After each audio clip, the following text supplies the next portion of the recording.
Amsterdam. Well, in a moment we'll be discussing innovative ideas for making cities safer for cyclists. But first, let's just have a look at one in action, because here with me, with a beautiful bike, but something extra special, is Emily Brooke, founder and CEO of Blaze. Hello. Now, you've come up with this invention. It's mounted at the top here. It looks like a normal light. Just explain what it is. All right, so it's a normal bike light that you have to have by law. It goes in the front of the bike. You've got the light, LED, flashes and bright. Then you also have a laser. And right, let's just see. Let's just lower the lights here, see if we can just see what it does. So this is on laser mode now. Right, now, that is... How far do you project that in front of you if you're cycling? We recommend about 5 metres, which is just about half the length of a bus. Right. So imagine a bus ahead of you can see that on the ground before they see you in the blind spot. And so is that if you are travelling on near the curb, in other words, with a bus in front of you? Yep, with a large vehicle, or the second most common cause of fatality is vehicles pulling out of a side junction. So again, there's a chance they see that coming before they see you. All right, but I suppose there would be an argument, would there also, for cyclists not to cycle next to the curb behind a big vehicle? Yeah, you should never be on the inside of a large vehicle, but in cycle lanes they typically are on the inside of vehicles, and a vehicle can overtake you. They have 8 mirrors to check, which takes about 12 seconds, and it's very easy to lose sight of a bicycle they've just overtaken. And so many people, well, especially in London, are losing their lives, and a lot of papers, aren't they, are launching these campaigns now about cycle safety. So that mounts on there. How much does that go for? It's £125. So about $160, $155, $160? Yep, just a bit more. And that's, OK, and you just charge it up? Yeah, it's got a USB charge. You can see one here. Charges like that. Yeah. That lights up. And how long does that last for? About 13 hours when it's fully charged. OK, all right. Well, that's an interesting idea. Come and sit down over here, because we can speak to Dr. Rachel Aldred, who is in the middle of us here. I mean, ideas like this, I mean, how many are there on the market? Because a lot of people would say cyclists just need to be safer themselves. More of them need to have cycling proficiency rather than these sort of safety measures. Well, I think if you look at the causes of collisions and injuries to cyclists, you'll find it often isn't the cyclists themselves. That often what's to blame is poor road design, bad infrastructure and driver behaviour, actually. So I don't think it's just a case of making cyclists themselves more responsible. We also need to make cycling attractive for all. We shouldn't raise the bar for participation. We need to make it something that everyone from 8 to 80 can do. All right, well, let's also go to Glasgow and speak to Sarah Drummond, co-founder of Cyclehack, a global movement that aims to make the world more sustainable by getting people on their bikes. Are you impressed by the way the world is adapting its road lanes and other parts of city life in favour of cyclists?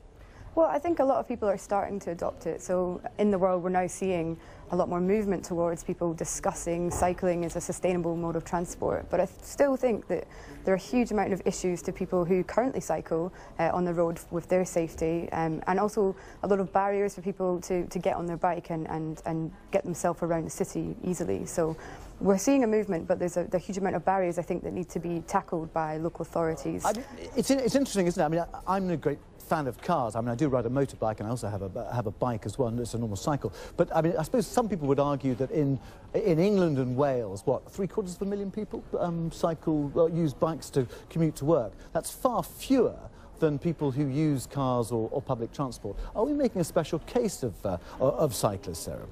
So could you just repeat the question? Well, I just wondered if we're making a special case for cyclists who don't actually number the same number of people who are using public transport or cars or motorbikes.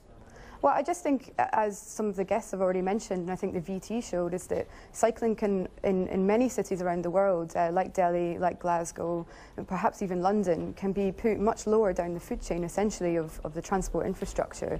And I think it's time that we actually actively readdress that balance. And I think what was just said around making the cycling experience more accessible to everyone is something that we have to do to create a more sustainable world. And let's not forget, you know, the obvious health benefits of and how it's quicker to move around the city. So I think we really need to take it a little bit up the food chain and get it on the agenda with governments and local authorities. And Dr. Rachel Aldred, is that happening? I mean, in London, we famously have a cycling mayor, Boris Johnson. We have a cycling Prime Minister as well. I'm not sure if the Deputy Prime Minister does cycle, but anyway. But yeah, are we allocating enough funds to this, do you think? Nowhere near enough. If you look at countries like the Netherlands, the quality of infrastructure they have there, they're putting an awful lot more money in. I think the All-Party Parliamentary Cycling Group said £10 to £20 per head was necessary. We're putting in far less than that at a national level, and I think it should be more like 30 to catch up with the Netherlands. So we'd need serious investment, but on a long-term basis, it's much better value than investing in cars and roads, as we've been doing over the past few decades. You know, there are benefits for the future in public health, the environment, the economy and so on, are so substantial. It comes down, though, to choice, doesn't it, Emily? I mean, do you have a car as well? I did. I sold it for the bicycle. Oh, but no, but you're starting up a new company, so that's part of it as well, isn't it? Yeah, but I think a lot of it's about understanding between both parties. I mean, like I mentioned, with the drivers of large vehicles, for cyclists as well, to sit in a cab of a big vehicle, it suddenly becomes incredibly apparent how big the blind spot is and how difficult it is for them to see, and vice versa, I think. But understanding for all, you know, we're sharing the roads, and if you can only put yourself in the position of the other people in vehicles or on a bike, it can only help. But that's the key, isn't it? You know, you are sharing the roads. And Sarah, you know, would you advocate more city centres being turned into just cycling areas and pedestrian areas? Well, I think we need to make more of a case, as was just mentioned, for putting more infrastructure into the city to allow people to cycle. So that may be around making some places just local sustainable transport like bus and bike only, and putting more green into the area. But I think there's a lot of work being done on infrastructure, and agree that we need to put more investment into that. But I think we also need to look at how we market cycling and how we create new products and services which can help people enjoy and be part of the cycling experience over and above infrastructure as well. Yeah, and one of those things that I think you're involved in is called Penny in Your Pants. What's that? So Penny in Your Pants is one of the products that was prototyped at our annual Cyclehack event in Glasgow. One group created, well, they spotted a barrier for women who just wanted to wear skirts when they cycle. But the obvious small mishap that may happen if you got off the bike the wrong way or a gust of wind came. So they took what's called like a life hack. It took a penny and an elastic band, and if you tie your skirt together by taking the coin from the back of the skirt and wrapping it up with a band, you kind of can create culottes or shorts. And these guys put it online. That's the idea of Cyclehack, that we share all the ideas out in the open for others to adopt. And it went viral in less than 3 weeks, had over 3 million hits online, and women sending us their videos of them cycling with a penny in their pants. Okay, so I can't quite get my head around it because I haven't worn that many skirts recently, but I just, maybe you two get it. But does it take political leadership, do you think, Rachel? Yes, very much so. I mean, I think the great thing about cycling is we have an engaged public, we have people who want to cycle, we have people coming up with all these great ideas, but we need the support from the top. We need the politicians, we need the people running organisations like Transport for London really to put support in and to make sure things are designed differently, make sure things are done differently, make sure policy centres walking and cycling, because it really still isn't doing. Yeah, and obviously it's a public transport for older people and people who aren't fanatical about cycling as well. Needs to be part of that. I'd actually just break in there and say that the part of our problem here in this country is the assumption that older people, disabled people and people who are not fanatical about cycling can't cycle. If you look in the Netherlands, there are plenty of journeys done by people over 75 for disabled people in countries like the Netherlands. Cycling is a real lifeline. It prolongs their independence. So I think really when we think about cycling, we should be thinking not about a fit 35-year-old man at all, but about a 75-year-old woman. What do we need to do to encourage her to cycle? OK, and Emily, just a final thought from you. I mean, how long was this idea in gestation? I mean, is this something that you have been thinking about for many, many years?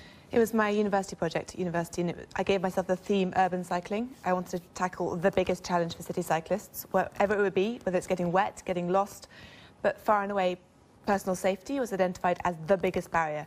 So I wanted to find, the statistics of which accidents most frequently happen, and it is the side-sweeping, commonly called the blind spot incident, which is sadly the biggest cause of fatality. So that was the problem I wanted to tackle. I wanted to make the bike more visible when you're otherwise invisible.